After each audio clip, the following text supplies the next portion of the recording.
A snowstorm, a broken-down car, a woman with no ID, no phone, and nowhere to go. When widowed single dad Ben Carter opens his modest cabin to a mysterious stranger, he sees only a lost soul in need of help, someone his late wife would have insisted he protect. What he doesn't know is that the woman sleeping on his couch is Lily Lancaster, heiress to the Lancaster estate, the reclusive owner of the mansion that overlooks the very town Ben struggles to survive in. As days turn into weeks and warmth grows between them, secrets begin to unravel. And when the truth comes out, Ben must choose between pride and forgiveness, while Lily must confront the life she ran away from and the love she never expected to find. Before we dive in, hit that subscribe button and drop a comment. Where in the world are you watching from?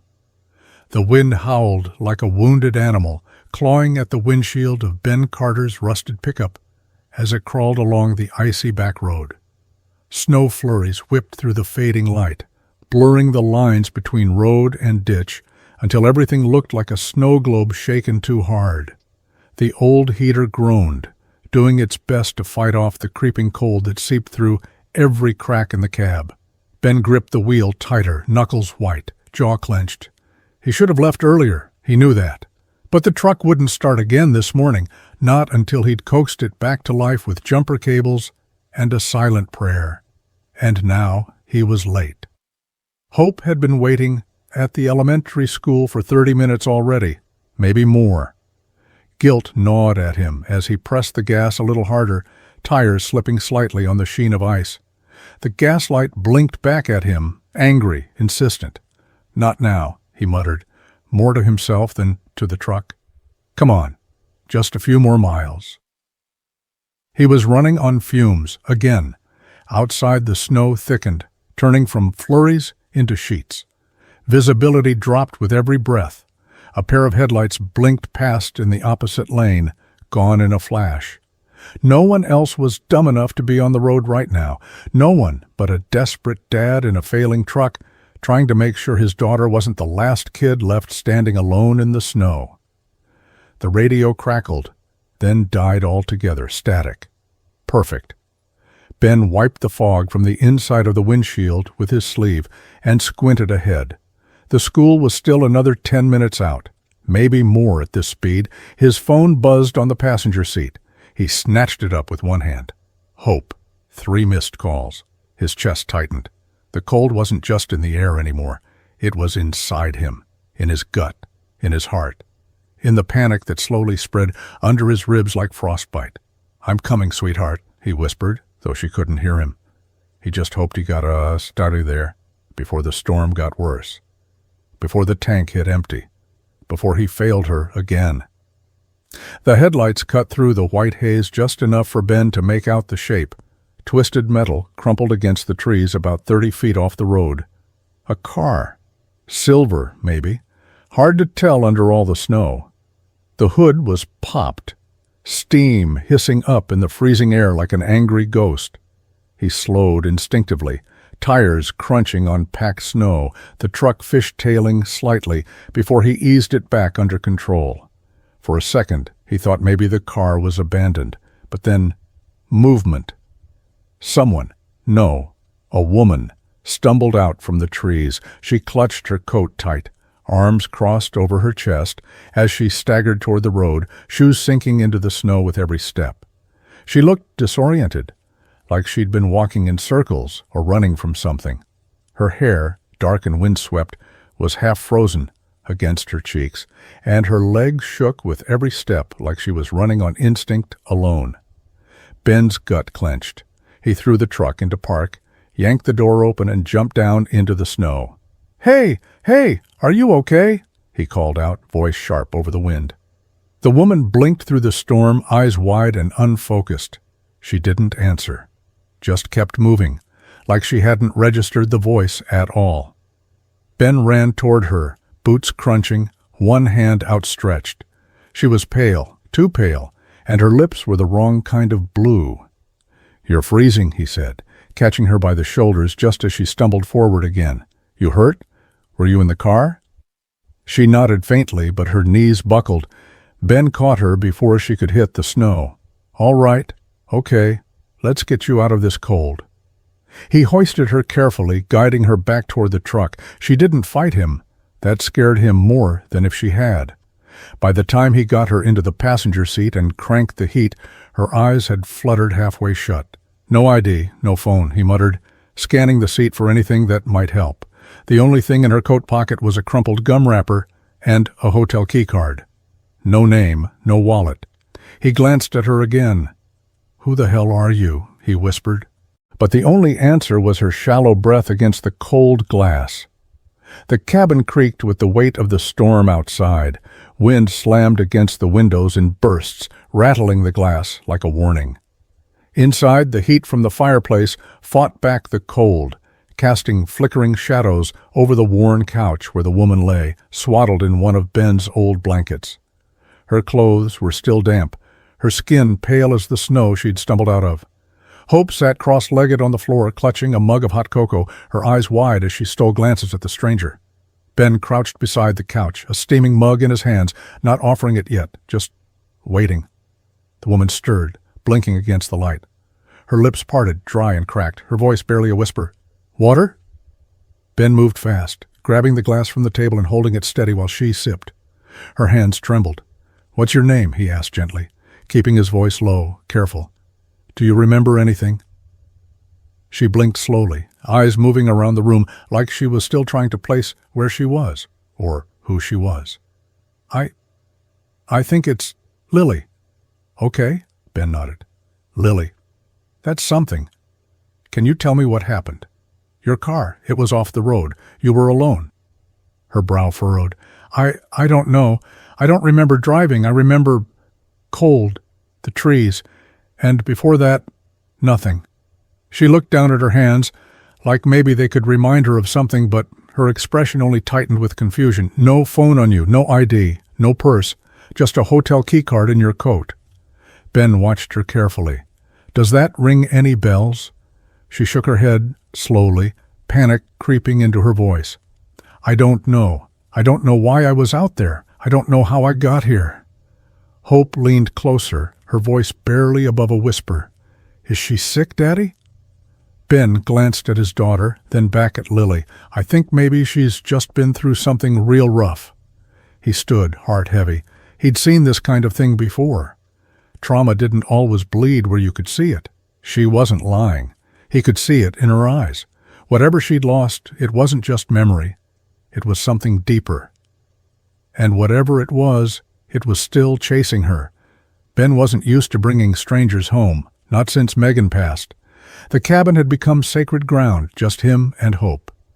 A fragile rhythm of early morning, school lunches, and whispered bedtime stories. But tonight, everything felt off-kilter. The woman, Lily, shivered quietly in the passenger seat, her eyes vacant, body tense, as if she were waiting to wake up from some long, terrible dream. The heater wheezed as it pushed warm air toward her, but it barely made a dent. She didn't complain. She hadn't said much since she'd whispered her name. Hope met them at the front door, her pink slippers poking out from beneath pajama pants covered in cartoon bunnies. Her eyes widened the moment she saw Lily, tucked under Ben's coat, like some half-broken bird. "Who's that?" she asked, blinking up at her father. Ben gave her a look, quiet but firm. "Someone who needs a little help?" Hope stepped aside, still watching. Always curious, always observant, just like her mother used to be. Lily stumbled once inside, the warmth hitting her like a wave. Ben guided her to the couch, careful, like she might splinter apart. He pulled an old quilt from the basket beside the hearth, Megan's favorite, faded but still soft, and wrapped it gently around her shoulders. She clutched it like a lifeline. "Bathroom's down the hall if you need it. I'll get you something warm to drink," he said. She nodded once, her lips pressed tight. Hope hovered near the doorway, biting her lip. "Is she going to stay?" "Just for the night," Ben said, heading toward the kitchen. "She looks like she came from a fairy tale," Hope whispered, more to herself than anyone else. In the kitchen, Ben poured hot water into the mug, stirring cocoa slowly. His hands were steady, but his mind raced. He didn't know who she was. didn't know what trouble might come knocking after her, but he'd seen enough people fall apart to recognize the look in her eyes. Haunted. Hollow. She was running from something, and whether she remembered it or not, it was still with her. He just hoped he hadn't invited it into his home. The smell of frying butter drifted through the cabin, mingling with the crisp scent of pine from the log Ben had thrown on the fire an hour ago. Snow still blanketed the world outside, trapping them in a hushed stillness, but inside, the morning was beginning to stir. Ben stood at the stove, flipping pancakes with the practiced ease of a man who'd learned to cook because there was no one else to do it. Hope sat at the kitchen table in her oversized hoodie, feet swinging above the floor, humming softly as she colored. It was routine, comforting, predictable, until Lily stepped into the kitchen, barefoot, wrapped in one of Hope's extra blankets. Her hair was tied back in a loose braid, still damp from the shower, and for the first time her cheeks carried a hint of color. She looked less like a ghost, more like someone trying to remember how to be human. "Morning," she said softly. Ben glanced over his shoulder. "Hey, you slept okay?" She nodded. "I think so. Your daughter." "She left me a glass of water and a stuffed bunny." Ben smirked. "That sounds like Hope." Lily moved toward the counter, hesitating. "Can I help? With breakfast?" He shrugged. "Sure, if you're up for it." She stepped in beside him, grabbing a spatula. Her first pancake landed half on the griddle, half on the stove. She winced. "I'm better with coffee," she murmured. Ben chuckled. "You're doing fine." Hope peeked up from her drawing. "Are you staying for breakfast?" Lily looked startled, then glanced at Ben. "For breakfast, yeah," he answered before Lily could speak. Lily smiled at Hope, genuine, if a little uncertain. "Thank you for the bunny." "She's for people who look sad," Hope said simply, turning back to her crayons. Something flickered across Lily's face, an ache she tried to hide but couldn't. Her hands trembled slightly as she flipped her next pancake. Ben watched her from the corner of his eye. She was clearly someone who wasn't used to kitchens or kids, but she was trying. Clumsy, yeah, but kind. And somehow that made the silence in the room feel warmer than the fire ever could. The afternoon sun filtered through the frosted windows, casting pale golden light across the living room floor. Outside, the snow had finally stopped, leaving a world of quiet white stillness behind. Inside, the crackle of the fire was the only sound, filling the silence between them with something that almost felt like peace. Lily sat curled in the corner of the couch, a mug of tea cradled in her hands, steam rising to warm her face. Ben was across from her, hunched over a pile of receipts at the kitchen table. A pen clutched between calloused fingers, jaw tight with focus. The weight in his shoulders hadn't left since she'd met him.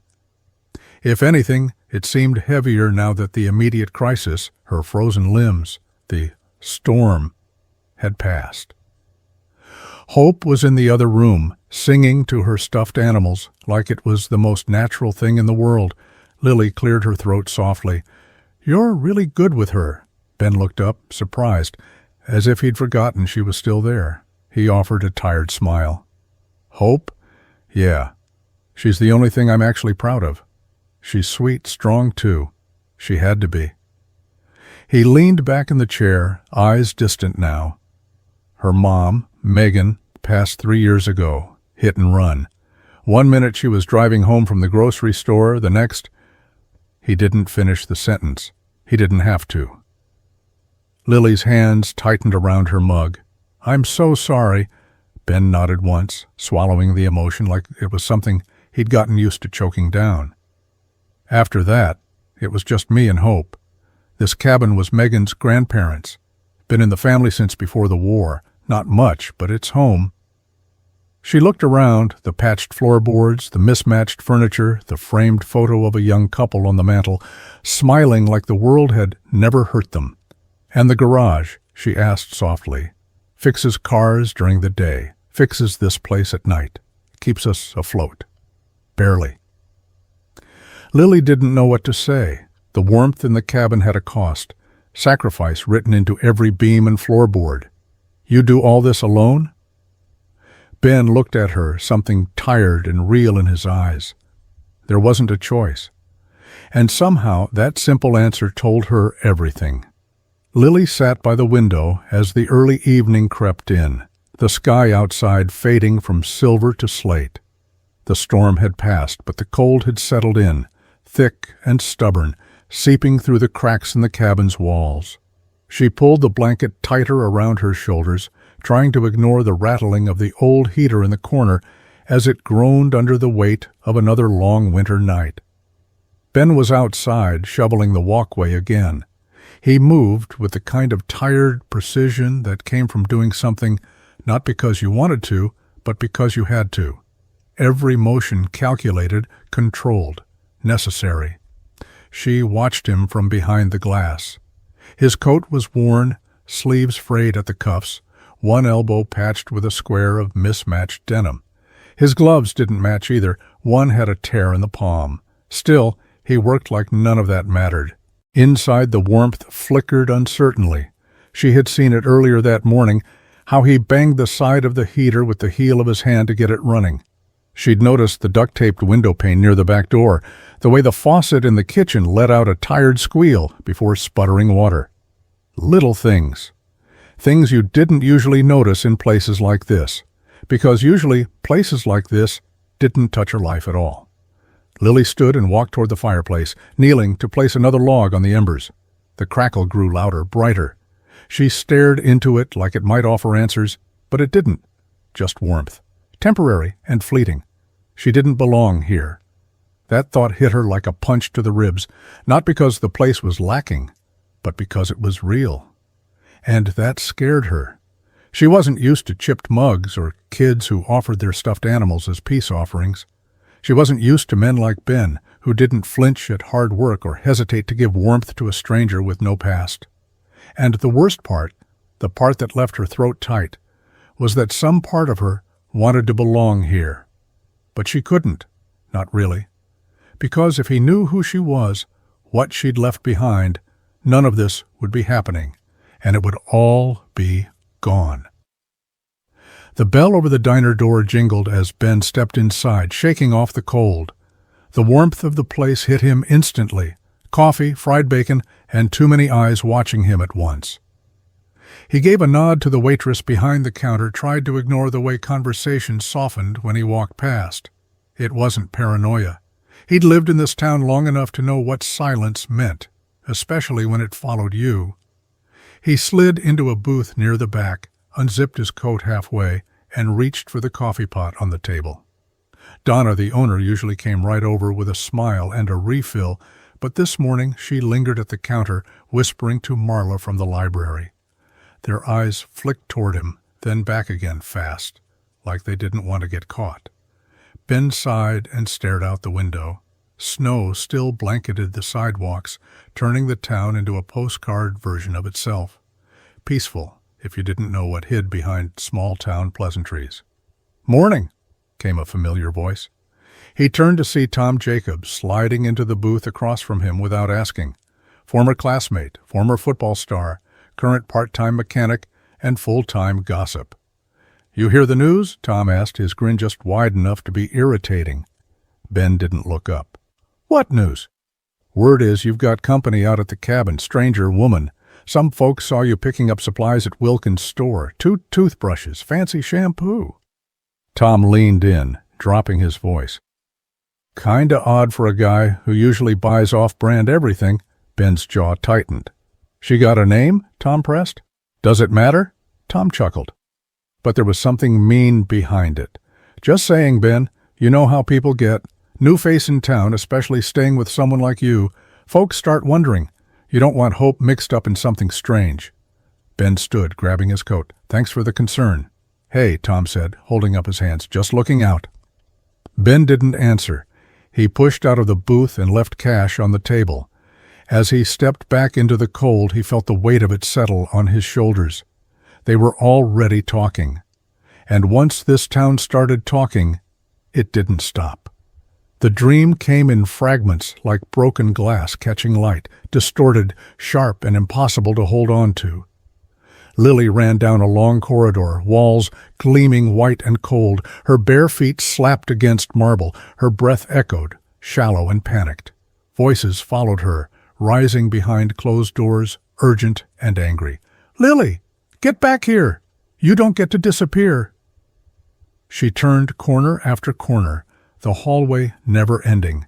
She knew this place. She knew those voices, but no matter how fast she ran, no matter how tightly she clutched the silver necklace around her neck, she couldn't wake up. And then, suddenly, silence. The kind that presses down on you like weight. She stood in front of a grand wooden door, hand trembling as she reached for the handle. Before her fingers could close around it, she jolted upright, breath ragged, heart slamming against her ribs. The room was dark except for the glow of the fire dying in the hearth. The cabin. Ben's couch. Reality caught up with her all at once, her body aching, throat dry, eyes already wet with tears. She didn't remember crying. She pressed the blanket tighter around her shoulders, trying to steady herself. The voices still echoed faintly in her ears, like ghosts refusing to leave. The door creaked open, and a soft beam of light spilled in from the hallway. Hope stood there, clutching her stuffed bunny, hair messy with sleep. "I heard you," she whispered. "Were you scared?" Lily wiped her face quickly, trying to smile. "A little. Just a dream." Hope stepped closer, silent in her socks, and climbed onto the couch without asking. She sat beside Lily and leaned into her side, small and warm and real. "My mom used to have bad dreams too," she said, her voice muffled. "Dad says dreams can't hurt you, even if they feel real." Lily swallowed hard, fighting the lump in her throat. He's right. But even as she said it, she knew some dreams weren't just dreams. Some were memories trying to crawl their way back, and she wasn't sure she was ready for what they wanted to show her. Snowflakes drifted lazily in the morning light, the storm's earlier fury replaced by a quiet calm.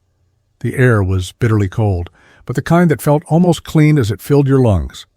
Ben set down the heavy maul and wiped his brow with the back of his glove, his breath puffing out in white clouds. Behind him, the cabin door creaked open. He turned to see Lily standing there, bundled in one of Hope's scarves, her borrowed coat hanging awkwardly on her frame. She hesitated for a moment, then stepped out into the snow, crunching toward him. "You don't have to stay out here," he said, nodding at the pile of logs. "It's not exactly the fun part of cabin life." She stuffed her hands into the coat pockets, her shoulders hunching against the cold.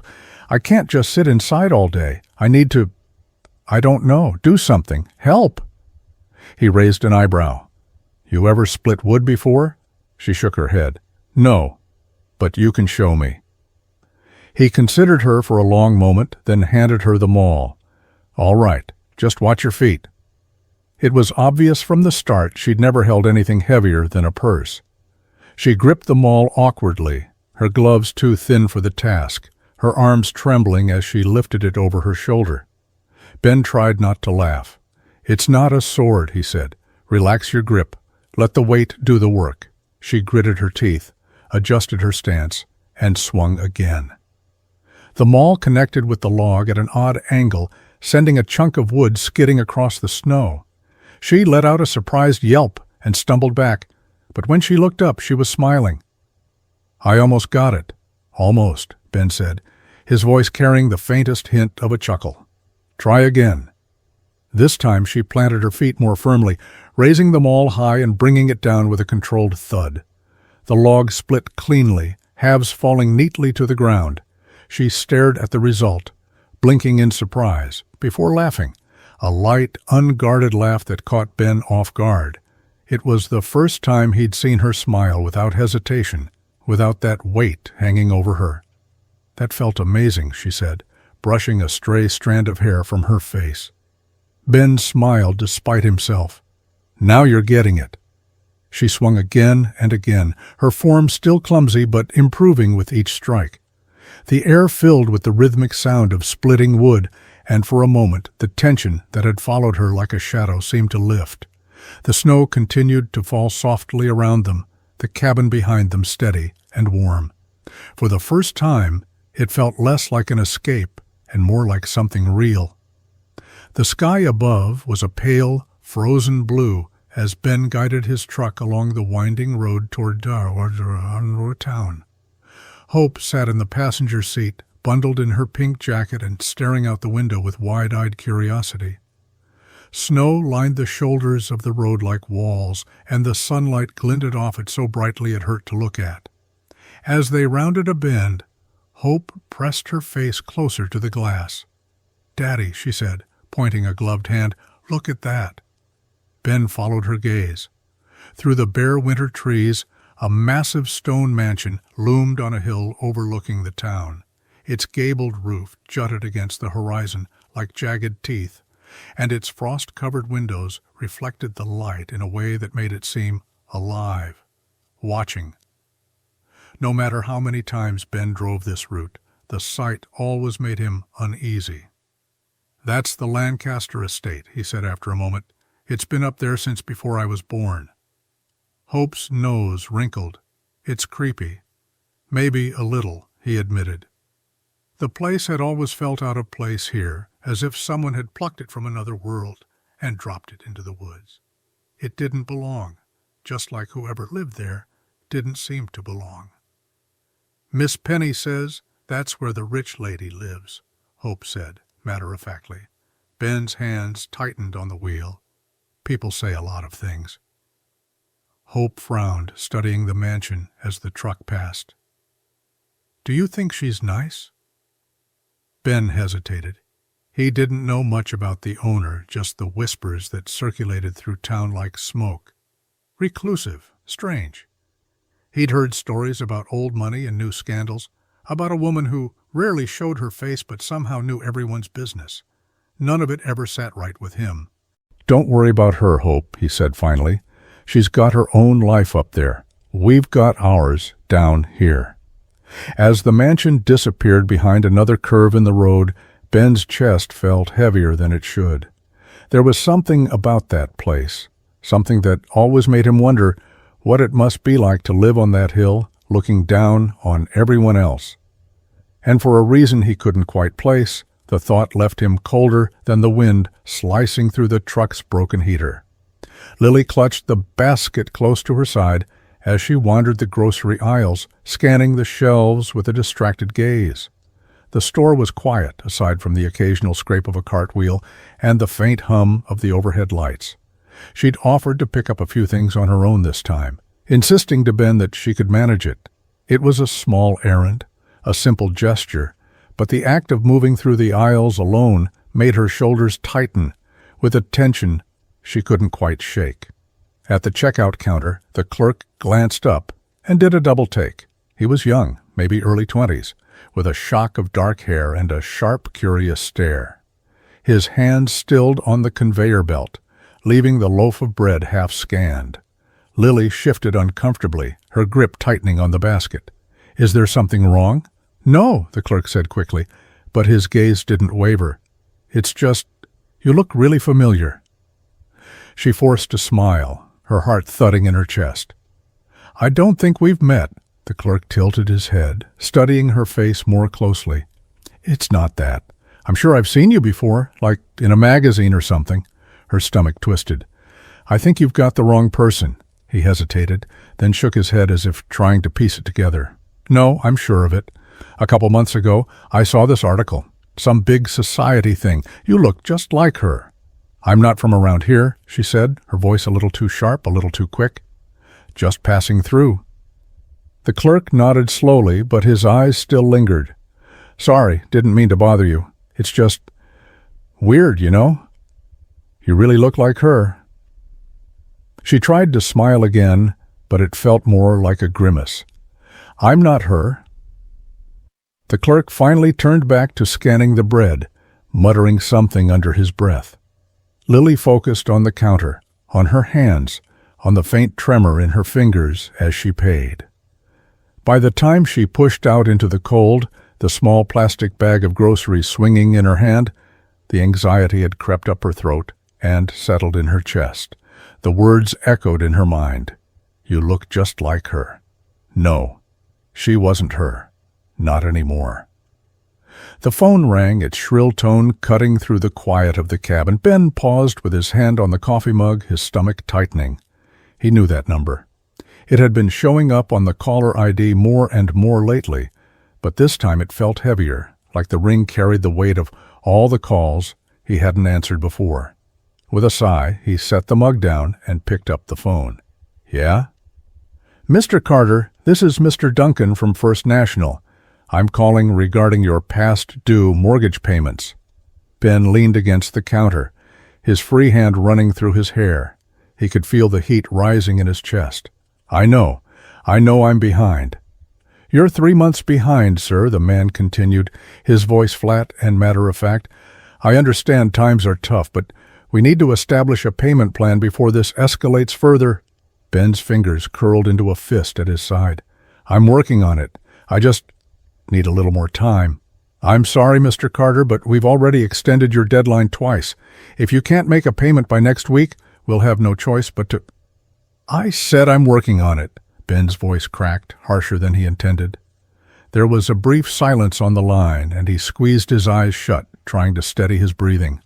"Next week," the man repeated calmly. "That's as far as we can extend it." The call ended before Ben could respond. He stared at the phone in his hand, the anger draining into something colder, something closer to fear. He placed the phone back on the counter, his movements careful, deliberate. Hope's laughter drifted in from the living room, where she played with her crayons and stuffed animals. The sound sent a sharp pang through him. He couldn't let her know. Not about the calls, not about the missed payments, not about how close they were to losing the only place they had left. Ben picked up his coffee again, taking a long sip even though it had gone cold. He leaned against the sink, staring out at the snow-covered trees. The silence pressed in on him, but he pushed the panic down, shoving it into the same corner where he kept everything else he didn't want her to see. Ben gritted his teeth as he tried to straighten up, the sharp biting pain shooting down his spine like a live wire. He let out a hiss through his teeth, hand gripping the edge of the counter for support. The coffee pot sat just out of reach, mocking him from the stovetop. "You okay?" Lily's voice came from behind him. He hadn't noticed her come in, still bundled in the oversized cardigan she'd borrowed. "Yeah, I'm fine," Ben grunted, waving her off, but when he shifted his weight, his knees buckled slightly and he had to catch himself against the counter. "Doesn't look fine," Lily said, stepping closer. Her eyes were sharp, focused, as she scanned his face, his hunched posture. "What happened?" "Back's just acting up," he admitted reluctantly. "Old injury. Flared up again this morning. Nothing I can't handle." She crossed her arms, one eyebrow raised. "You're sure about that?" Ben opened his mouth to argue, but a fresh stab of pain shut him up. He muttered something under his breath as he let himself slump into one of the kitchen chairs, his hand pressed against the small of his back. "Here, let me see if I can help," Lily said, grabbing the pill bottle off the shelf where she'd seen him put it before. She filled a glass of water, then placed both on the table in front of him. "Take these." He shot her a look. "You playing nurse now?" "Just take them," she said firmly, planting her hands on her hips. "You can't take care of Hope if you're doubled over in pain, right?" Ben hesitated, then sighed and reached for the pills. He washed them down with a long sip of water, grimacing at the taste. When he set the glass down, he glanced up at her, his expression softening slightly. "Thanks," he muttered. "Don't mention it," Lily said, turning toward the stove. "Now why don't you sit tight while I try my hand at making those pancakes?" Ben blinked. "You? Cook?" She shrugged. "Might as well try. You're not exactly in top form." As she grabbed the pancake mix and a spatula, Ben watched her, a faint smile tugging at his lips despite the pain. He wasn't used to this, someone stepping in, helping without being asked. It felt strange, but also good. Like maybe he didn't have to do everything alone, at least not today. The cabin had fallen into a peaceful stillness. Hope was long asleep, her soft snores barely audible from the small bedroom down the hall. Outside, the wind had stilled, leaving the snow-covered trees frozen under a moonlit sky. The only light inside came from the fire, its golden glow dancing across the room. Ben sat on the worn couch, staring into the flames, a mug of coffee cooling in his hands. Lily was next to him, her knees tucked under her borrowed sweater, her feet barely touching the floor. They hadn't spoken much since dinner, but it wasn't an uncomfortable silence. It was something else, something heavier, the kind of quiet that begged for words neither of them seemed willing to say. Lily shifted slightly, her shoulder brushing his. The contact was brief, but Ben noticed. He glanced at her, and she turned her head just enough to meet his eyes. Her expression was softer than he'd ever seen it, vulnerable. "You don't have to stay up," he said finally, his voice low. She gave a faint smile. "I don't mind, the fire's nice." "Not as warm as it used to be," he said, trying to keep it light. "This old place is always cold in the winter." "It's not so bad," she said softly, her gaze lingering on him. "It feels safe." Ben's throat tightened. Safe. The word hit him in a way he wasn't ready for. He looked back at the fire, swallowing hard. He didn't know why his pulse had quickened, why the air suddenly felt heavier. Maybe it was the way she was sitting so close, the way her voice had softened when she spoke. Maybe it was the quiet itself, so full of unspoken things. She leaned in just slightly, her voice barely above a whisper. "Ben?" He turned his head, her face inches from his. He could see the faint flicker of the fire in her eyes, the way her breath hitched almost imperceptibly. He knew what was about to happen before she moved any closer. His heart hammered in his chest as she leaned in. Then he stopped her, pulling back just enough to break the moment. "I can't," he said, his voice rough. "Not like this." Lily froze, her expression unreadable. She nodded slowly, her smile fading. "Okay," she whispered, retreating to her side of the couch. The silence that followed was different, colder. He stared back into the fire, his chest tight, as the spark that had almost ignited faded into embers. The sound cut through the stillness of the empty street, sharp, jarring. A payphone, an actual payphone, ringing, its metallic echo slicing through the cold, quiet evening. Lily stopped in her tracks, the bag of groceries swinging limply at her side. She stared at the booth, half hidden beneath a crooked awning, like it was a relic from another time. The phone rang again. Her heart skipped. Then again. Her stomach twisted, a knot of unease pulling tighter with each chime. She stepped closer, each crunch of her boots in the snow feeling heavier than the last. The ringing grew louder, more insistent. She knew she shouldn't. She should keep walking. Head back to the cabin, put the groceries on the counter, pretend she never heard it. But her feet didn't listen. Before she knew it, she was standing in front of the booth, her breath fogging up the glass. The phone rang again and her hand hovered over the receiver, a pause, a moment too long. Then she picked it up. "Hello?" For a second silence. Her own shallow breathing filled the line, followed by the faint crackle of static, and then a voice she hadn't heard in weeks. "Lily!" She froze. The bag slipped from her hand and hit the ground, forgotten. "Lily, it's me." Her assistant. Her right hand. The one person who had always known her real name, her real life. The one person she couldn't lie to. "What?" Her voice caught in her throat. "What is this? How did you—" "Lily, please, just listen. I've been trying to reach you for weeks. You're not safe out there." "I'm fine," she said, though her voice wavered. "I'm fine where I am." "No, you're not," the voice pressed, firm but pleading. "You can't keep running. Please come home, before it's too late." Her chest tightened. Home. The word felt foreign. The mansion, the money, the expectations, the weight of it all. Home was the last place she ever wanted to be again. "I can't," she whispered. "Not yet." The line crackled again, and then, just as suddenly as it had begun, the voice was gone. The dial tone hummed softly in her ear. She hung up, her hand trembling, and stared at the empty street. The wind bit at her face, and the groceries spilled out onto the snow. All she could do was stand there, paralyzed, as the world she'd been hiding from started to close in.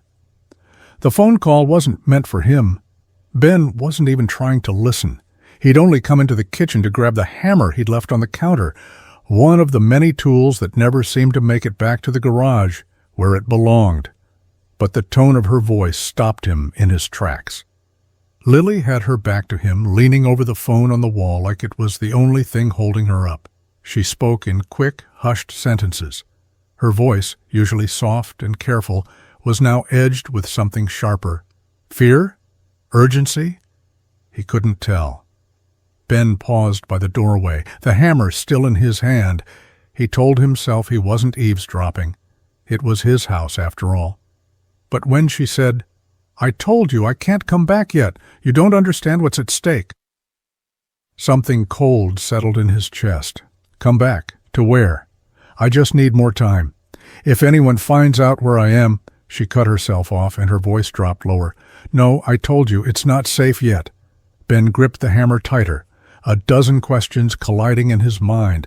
She had claimed not to remember anything. She had shown up with no ID, no phone, no clue who she was or why she'd ended up in the snow. But now, this? It didn't make sense. It didn't match. Just keep them off my back, Lily said, her voice sharp now. I'll deal with it when I'm ready. Ben's jaw tightened. Off her back? Deal with what? Before he could step away, she turned, her eyes meeting his. For a moment, neither of them moved. Her hand hovered by the receiver, her knuckles pale. Her lips parted like she wanted to say something, explain, maybe, but no words came. Ben swallowed hard. You've got people looking for you, Lily said nothing. Her silence spoke louder than anything else. The tension between them crackled, heavy and undeniable. Ben turned and walked out, his mind racing. Whatever she was running from, it was bigger than he'd realized. And now it was here. The cabin felt heavier tonight. The snow outside muffled everything, but the tension inside crackled like a storm waiting to hit. Ben had spent the better part of the evening pacing the living room, waiting for Hope to fall asleep before he said what was on his mind. Lily sat near the fire, legs tucked under her. She held a mug of tea she hadn't touched. When Ben finally stopped moving, standing just a few feet away from her, she glanced up. The look on his face was sharp, his eyes steady and unreadable. Why are you here? His voice was calm, but the edge was impossible to miss. Lily blinked, clearly thrown off. What do you mean? I heard you. On the phone. His arms crossed over his chest, and the distance between them felt like a canyon. You've got people looking for you. You told me you didn't remember anything, but that's not true, is it? Her hands tightened around the mug. Ben, I can— No, he interrupted, his voice rising slightly. No excuses. I need the truth, Lily. I let you into my home, around my daughter. I deserve to know who you are and what you're running from. Lily's throat worked, her lips parting and closing again, as if she couldn't decide what to say. She set the mug down on the hearth, her movements slow and deliberate. But when she looked back at him, there was no hiding the tears welling up in her eyes. I didn't want to be that person anymore, she said softly. What person? Ben pressed, his voice growing harder. Who are you really? Her breath hitched, and then the words poured out in a rush. I'm Lily Lancaster. Yes, that Lancaster. The house on the hill, the money, the name, all of it. But it's not what you think. It's not what anyone thinks. Her shoulders trembled as she spoke, and her voice cracked with every syllable. I didn't want to be her anymore, Ben. I didn't want that life, those expectations, all that pressure. I needed to get away, to remember what it felt like to breathe. Ben stared at her, his arms still crossed, his jaw tight. He wasn't sure if he felt anger or pity or something else entirely. He wanted to yell, to tell her how much she'd put them at risk, how wrong it was to keep the truth from him. But when he saw her sitting there, her walls crumbling before his eyes, something stopped him. I should have told you sooner, she whispered, her voice barely audible. If I said it out loud, it would mean going back. The silence that followed felt as thick as the snow outside. Ben didn't move. He didn't say anything. He just stood there, staring at her, while the firelight flickered against the tears on her face. The cabin was still, cloaked in the quiet that only a snow-blanketed night could bring. The fire had burned down to a soft, glowing ember, casting the living room in a warm, flickering light. Ben sat at the table, staring down at the piece of paper in his hands. Her handwriting was neat, careful, like each word had been chosen and rewritten in her mind a dozen times before the pen touched the page. He read the lines over again, though he already knew them by heart. Ben, I'm sorry for lying to you, sorry for not being honest from the start. I know I don't deserve the trust you showed me, but I hope you can understand why I couldn't tell you the truth right away. I didn't come here to hurt anyone. I just needed a place to be myself, away from all the noise, the expectations, the life I never asked for. But now it's time for me to go. If I stay, I'll only bring more questions, more risks, and you and Hope don't deserve that. You've both given me more than I could ever repay. Kindness, warmth, and a reminder of the things that truly matter. Thank you, Ben. I won't forget this place, or you. I hope someday you can forgive me. Lily. The words blurred in front of his eyes as he folded the letter carefully, his hands trembling more than he'd like to admit. She was gone. He knew it as soon as he'd stepped into the living room and saw the empty couch, the blanket neatly folded and left on the armrest. He had looked around the cabin, calling her name once, twice, then stopped himself. She wasn't here. She wasn't going to answer. The front door had been unlocked, her boots and coat missing from where they'd been by the door. No sign of her, just the letter. Ben clenched his jaws and set the letter on the table. He wanted to be angry, wanted to feel betrayed, but all he felt was that same dull ache that had sat in his chest since Megan's death. The feeling of something slipping away before he could hold on to it. He sat there for a long time, staring at the empty couch, the folded blanket, the letter. The snow fell heavier outside, and the cabin seemed quieter than it ever had before. Ben found Hope curled in the corner of her room, her stuffed bunny clutched tight against her chest. Her little shoulders shook as she sobbed quietly, her face buried in the folds of her blanket. He crouched down, heart aching, unsure of what to say. Hope had been crying since the moment she realized Lily wasn't in the house anymore, since she'd looked out the frosted window and seen nothing but snow and dark woods. "Where did she go, Daddy?" Hope asked. Her voice muffled and thick with tears, she peeked up at him, her cheeks streaked, her eyes red. "She said she wouldn't leave us." Ben's chest tightened. He couldn't bring himself to say the words she wanted to hear. He couldn't promise Lily would come back. Couldn't tell Hope it was all a mistake. Instead, he pulled her into his arms, letting her cry against his shoulder. "I don't know, sweetheart," he said softly. "I don't know." When Hope finally fell asleep, exhausted from tears, Ben stood and slipped out of the house. He shoved his hands deep into his coat pockets, the night air biting at his face. The snow crunched underfoot as he walked through town, his boots leaving heavy tracks behind. The stillness of the streets felt wrong. Every shadow looked like a figure. Every distant sound made his pulse quicken. At the diner, the lights were dim, the chairs already turned upside down on the tables. But Ben noticed movement through the window. He pushed the door open, the bell jingling as he stepped inside. Donna, the owner, looked up from wiping down the counter.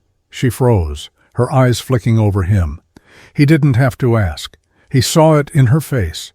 She'd heard the whispers, the questions, the stranger in his cabin, the disappearance. "She left," Donna said quietly, before Ben could even speak. "Didn't say a word to anyone, just gone." Ben clenched his jaw, trying to hide the frustration, the worry. Did anyone see her?" Donna hesitated. "Tom said he saw her at the bus stop, but that was hours ago. No one knows where she was headed." Ben nodded, a tight, silent gesture, and left without another word. As he stepped back into the cold, he glanced toward the hill in the distance. The mansion loomed there, dark and foreboding against the snow-covered trees. The thought of her heading back there twisted something deep inside him. The whispers were growing louder, and so was the weight pressing on his chest. The tires of Ben's truck crunched over the packed snow as he turned off the main road. The mansion loomed in the distance, its stone walls bathed in the cold light of the setting sun.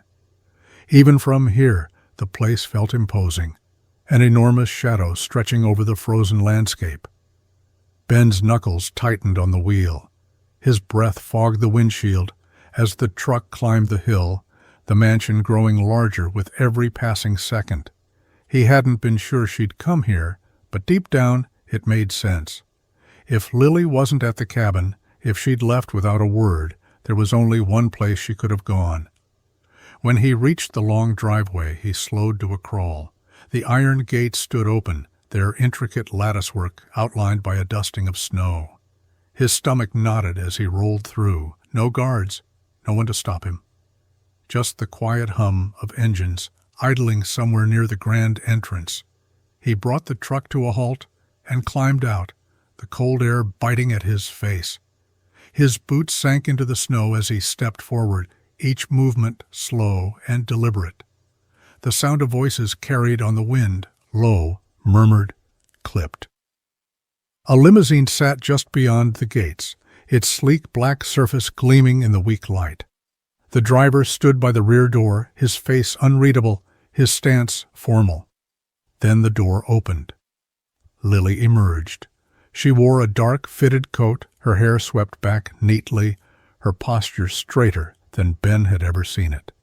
She stepped out like someone accustomed to being waited on, her head held high, her every move measured. For a moment, Ben didn't recognize her. The woman standing there was nothing like the one who had laughed nervously over pancakes or helped him split wood. She was composed, controlled, like she'd slipped back into a role she'd never fully left behind. Lily turned and spoke to someone inside the car, someone Ben couldn't see, and then the door closed. She glanced up toward the house, hesitating for a fraction of a second before starting toward the wide stone steps. Ben's voice cut through the air before he could stop himself. "Lily!" She froze mid-step. Slowly, she turned to face him. Her eyes widened slightly, the mask slipping just long enough for him to see the panic behind it. "What are you doing here?" she said, her voice steadier than he expected. Ben's jaw tightened. He took a few more steps, closing the gap between them. "That's funny. I was about to ask you the same thing." The wrought iron gates stood wide open, the Lancaster estate beyond them stark and foreboding in the pale light of a cloudy afternoon. Lily lingered at the threshold, her hands buried deep in her coat pockets, shoulders hunched against the biting wind. The grandeur of the mansion didn't intimidate her anymore. It was hers, after all, always had been. But that didn't make it feel any less cold. She took a step forward, the crunch of her boots on the snow sharp against the silence. In the distance, the sprawling estate loomed, a symbol of everything she'd tried to escape. The long, sweeping driveway, the towering stone facade, the tall windows that never seemed to let in enough light. The sight of it all made her chest tighten, a knot forming under her ribs that she couldn't shake. For weeks she'd been running from this place, from what it meant, from who it had turned her into. And now, standing at the gate, she felt the full weight of what she'd left behind, the promises, the responsibilities, the people whose lives were intertwined with hers, whether she wanted them to be or not. Her breath escaped in short, visible bursts as she stared at the house. She hadn't crossed the threshold yet, hadn't committed herself to stepping back into that world. But standing here, she realized that maybe she never really left it. Her father's voice echoed in her mind, sharp, cutting, impossible to forget. He'd always told her she was destined to live within these walls, to carry the Lancaster name as if it were a badge of honor. But Lily had never seen it that way. It was a weight, a shackle. And now, no matter how far she'd run, it seemed she was always drawn back here. She glanced down at the snow, her eyes stinging. She wasn't sure if it was the wind or the flood of emotions that made them burn. When she finally lifted her head, The mansion loomed larger than before. Lily squared her shoulders, drawing in a shaky breath. She wasn't hiding anymore. That much was true. But as she stepped through the gates, the ache in her chest told her this wasn't a victory. It felt more like surrender. The storm outside was a distant whisper compared to the tension in the room. Ben stood in the doorway of the sitting room, his hands shoved into his jacket pockets, his stance rigid and unyielding. The low fire crackling in the hearth did little to warm the cold in his chest. Lily was on the opposite side of the room, her arms crossed, the space between them feeling as vast as a canyon. Ben finally spoke, his voice low and rough. "So everything you told me, it was all just a story? Just lies to make me feel sorry for you?" Lily flinched, but her voice remained steady. "I didn't lie about everything, not about the things that mattered." "Not the things that mattered?" Ben's voice rose, disbelief etched in every word. He took a step closer, shaking his head. "You didn't even tell me your real name, Lily, or whatever it is. How am I supposed to believe anything you've said?" "I didn't mean to hurt you," she said quickly. Her voice cracked, but she didn't look away. I was scared." "Scared?" Ben let out a bitter laugh. "You think you're the only one who's scared? You think I haven't been terrified every damn day since my wife died? Since I lost my job? Since I didn't know how I was going to keep my daughter safe and warm? But you don't see me running away, or—" "I wasn't running from you," she snapped, her eyes flashing. "I was running from what that life was turning me into. From who they wanted me to be. I wasn't lying, Ben. Not about the way it felt to be in that cabin with you and Hope. That was real." He shook his head again, his hands still buried deep in his pockets, his jaw tight. "I don't know if I can believe that. I don't know if I can believe anything you say." Her shoulders slumped, the firelight catching the sheen in her eyes. When she spoke again, her voice was barely above a whisper. "It was real to me." Ben didn't answer. He just turned and walked out, the words echoing in his mind, as he left her standing alone in the flickering light. The first thing Ben noticed was the smoke. It billowed into the sky, dark and heavy, curling up from the far wing of the mansion. He'd barely reached the gate when he saw people running, staff in uniform hurrying across the grounds, their voices raised in panic. The faint wail of a distant fire alarm carried on the cold wind. "Move!" someone shouted. "Get the water hoses!" Ben leapt out of his truck, his boots crunching on the frozen gravel. He scanned the scene, heart pounding. The fire had taken hold fast, flames licking through the tall leaded windows. The heat shimmered even from where he stood. He turned toward the nearest group of staff, some of them clutching handheld extinguishers, others looking utterly frozen in place. "Everyone out?" he asked urgently. "Anyone still inside?" A young man shook his head. "I don't know. Mrs. Lancaster, Miss Lily, she went back in, said she had to get something, I think." His voice cracked. "I think she's still in there." Ben's stomach twisted. Without another thought, he ran toward the house. Smoke stung his eyes as he neared the main doors, the acrid smell clawing at his throat. He pulled his coat collar over his nose and pushed through the heavy front door, instantly hit by a wall of heat and chaos. Flames crawled up the wooden paneling, the once opulent interior now a scene from a nightmare. "Lily!" he called, his voice muffled by the roaring fire. "Lily, where are you?" "Back here!" her voice rang out, faint but clear. He followed the sound, weaving through the dense smoke and scattered furniture. In the kitchen, she was on her knees, struggling to coax a terrified golden retriever from beneath a heavy table. The dog's fur was singed in places, and its eyes were wide with fear. "Ben!" she gasped as he appeared, coughing into her sleeve. "He won't come out. I can't—" He didn't hesitate. Dropping down beside her, he reached under the table, his voice low and calm. "Come on, boy. Come on. You're okay." The dog hesitated for a moment before scrambling toward Ben, yelping as a piece of debris fell nearby. Ben grabbed the dog's collar and hauled it close, standing just as another burst of heat rolled through the room. "Let's go," he said, his hand gripping Lily's arm. "Now." Together they pushed back toward the main door, the smoke so thick it was impossible to see more than a few feet ahead. The golden retriever barked wildly, its panic matching their own as they stumbled out into the freezing air. Outside, the staff rushed forward, taking the dog, throwing blankets over their shoulders, pulling Lily into a quick, relieved embrace. Ben stepped back, his heart hammering in his chest, sweat dripping despite the cold. He looked back at the mansion, now fully engulfed, the fire roaring high into the night sky. Lily turned to him, her face streaked with soot and tears. "Ben!" He shook his head. "Later." He didn't want thanks, didn't need it. But as they stood there, watching the flames consume the house, he knew something had shifted. The smell of smoke still clung to the air, sharp and bitter, even after the flames had been extinguished. Snow blanketed the scorched remains of the mansion's west wing, giving the ruins a strange, haunting beauty. Ben stood a few yards from the charred frame, hands stuffed deep in his jacket pockets, watching as the last of the emergency crews packed up their gear. Lily was beside him, her face pale and drawn, eyes fixed on what was left of the estate.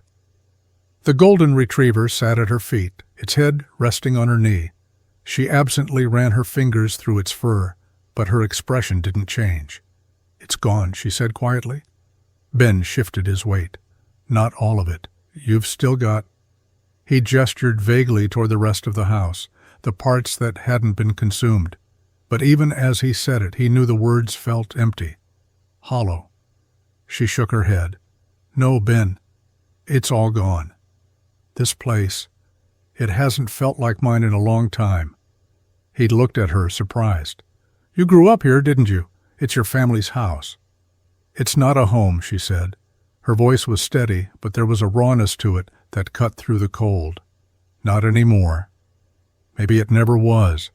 Just a symbol of everything I was supposed to be, everything I didn't want to become. A prison with velvet curtains." Her words hung in the air, heavy and unrelenting. Ben glanced back at the ruins, at the elegant structure now reduced to rubble. He could still see what it must have been once, grand, untouchable. But he'd never imagined that beneath all the wealth and power, it had been empty for her, lonely. "So what now?" he asked. The question felt bigger than the moment, bigger than the house. Lily let out a slow breath, her hand stilling on the dog's head. "I don't know. Maybe I figure out what home really means. Maybe I start over." Ben studied her for a long moment. Her face still smudged with soot, her voice quiet but certain. He'd always thought she had something to lose, something to fight for. Now he realized she was looking for that just as much as he was. And for the first time, he wondered if maybe she'd found it here, among the ashes. It started with the school. The roof, battered by years of storms, had leaked for so long that some classrooms had become uninhabitable. Every time it rained, teachers scrambled to keep books dry, shifting desks away from the steady drip of water. Parents had been fundraising for years, but they never raised enough to make real progress.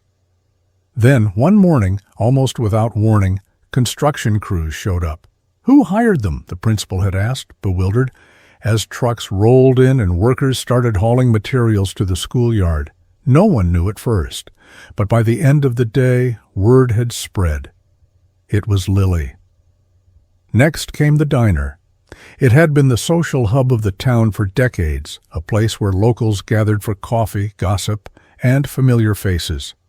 Over time, though, the old booths had split at the seams, the counter stools wobbled, and the kitchen equipment groaned under the weight of years. That, too, changed seemingly overnight. The floor was retiled, the counter replaced, and a new grill installed. Regulars came in the next morning to find the same warm atmosphere, just shinier, sturdier, and humming with life. But it was the garage that hit Ben the hardest. He'd always thought he'd be a mechanic until the day he couldn't hold a wrench. The place he worked out of was never truly his. It belonged to an old friend who let him use the space in exchange for free labor on his truck. Ben never complained. He was just grateful for a roof over his tools. Then, one afternoon, Lily handed him a set of keys. "What's this?" he'd asked, staring at them in his palm. "It's yours," she said simply. "A real shop, fully outfitted. I know how much it means to you." He looked at her, unsure if he could accept something so big, so life-changing. But she just smiled, that quiet, knowing smile she wore when she didn't need to explain herself. Over the next few weeks, the town changed. The schoolyard echoed with children's laughter once again. The diner filled with people marveling at how bright it looked. And the garage, Ben's garage, hummed with the sound of hard work and new beginnings. Lily didn't make speeches or ask for gratitude. She just did the work, quietly, steadily, until the town started to feel like a place people could be proud of again. The moon hung low over the cabin, casting long silver shadows through the trees. Ben's boots crunched over the gravel path as he made his way up the hill, his shoulders aching from a long day at the shop. The cold had settled deep into his bones, and the only thing he could think about was warming up by the fire and getting a few hours of sleep before starting it all over again tomorrow. When the cabin came into view, he froze, mid-step. The porch light was on, its faint glow spilling out onto the snow-covered steps. And there, sitting on the top step, was Lily. She was wrapped in a thick coat, her head bent over something in her lap. As Ben stepped closer, he saw what it was: Hope's drawing. A piece of paper, crinkled and slightly torn, covered in colorful crayon lines, a house, a tree, and 3 stick figures. One had a little heart drawn on its chest. In Hope's careful, uneven handwriting it read, "My family." Ben stopped a few feet away, his chest tightening. "What are you doing here?" Lily looked up slowly. Her face was pale, her eyes rimmed with red as if she'd been crying. She opened her mouth to speak, but no words came out at first. Instead, she held the drawing out to him. I found it inside," she said finally, her voice soft, almost fragile. "Hope left it by the fireplace." Ben's throat tightened. "So you let yourself in? I didn't know where else to go." She glanced down at the paper again, her fingers smoothing the edges. "I kept thinking about this. About her. About you." The anger he thought he'd feel wasn't there, only the ache that had been sitting heavy in his chest since she'd left. He took another step forward, his hands still in his pockets. "Lily, you can't just come back like nothing happened." "I know," she said quickly. Her voice broke, and she looked up at him, tears streaking her cheeks. "I know I hurt you. I know I left, and I didn't explain. But I couldn't stop thinking about all of this, about how it felt to be here with you and Hope, about how, for the first time, I felt like I wasn't just running." Ben stared at her, the porch light casting a soft halo around her silhouette. The cabin stood silent behind them, the snow falling gently, muting the world beyond their small circle of light. "I don't want to run anymore," she whispered. The sky above was a deep, endless stretch of stars, the kind of night that made the world feel both infinite and achingly small. The fire outside the cabin had burned down to glowing embers, casting a faint orange hue across the snow-covered ground. Ben stood a few feet away, hands buried deep in his jacket pockets, his breath rising in soft clouds as he stared at Lily. She was looking up at the stars, her arms crossed against the cold, her face lit by the faintest hint of moonlight. There was something about the way she stood, still, quiet, grounded, that pulled at him. No more running, no more secrets, just her. "It's beautiful out here," she said softly, not turning to face him. "Peaceful." Ben nodded. "It is." A long silence stretched between them. It wasn't uncomfortable, it was full. Full of everything unspoken, everything that had built up since the night she'd stepped into his life and turned it upside down. "I never knew what that word meant," Lily said after a moment. "Home. I've had houses, estates, places to live, but none of them ever felt like this." She finally looked at him, her eyes steady, a faint tremor in her voice. "You gave me that. You and Hope. Ben didn't reply right away. He watched her, taking in every detail, the way her breath hitched, the way her eyes softened.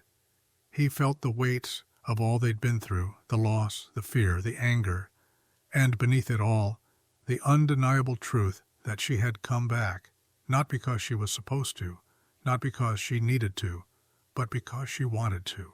He stepped closer, the snow crunching under his boots. Lily turned fully toward him, her arms falling to her sides, her gaze never leaving his. "I didn't think I'd ever trust anyone again," he said, his voice low, steady. "Not after everything, not after Megan."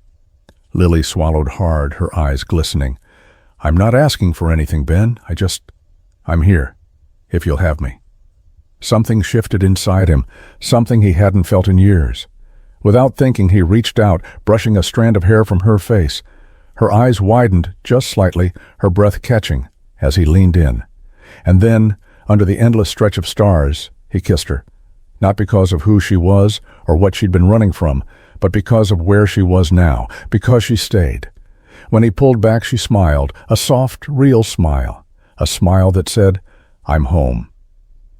And for the first time in longer than he could remember, Ben felt like he was home too.